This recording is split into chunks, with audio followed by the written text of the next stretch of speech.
Tesla rival Lucid says it's begun production of its electric vehicles and claims they beat Elon Musk's offering on range. The long-delayed Lucid Air model is now coming off the line at a factory in Arizona. First customer deliveries should come in October.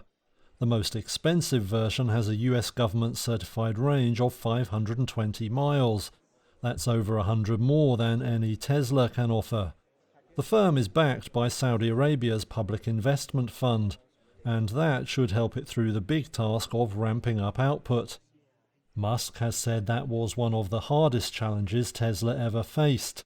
Lucid boss Peter Rawlinson says the firm has the money it needs and is on track to hit a production target of 20,000 vehicles next year.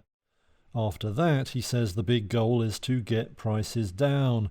Its initial models cost about $169,000. The company aims to have one priced closer to $77,000 from next year. With Tesla's flagship Model S design now 9 years old, analysts say premium car buyers may be hungry for something new.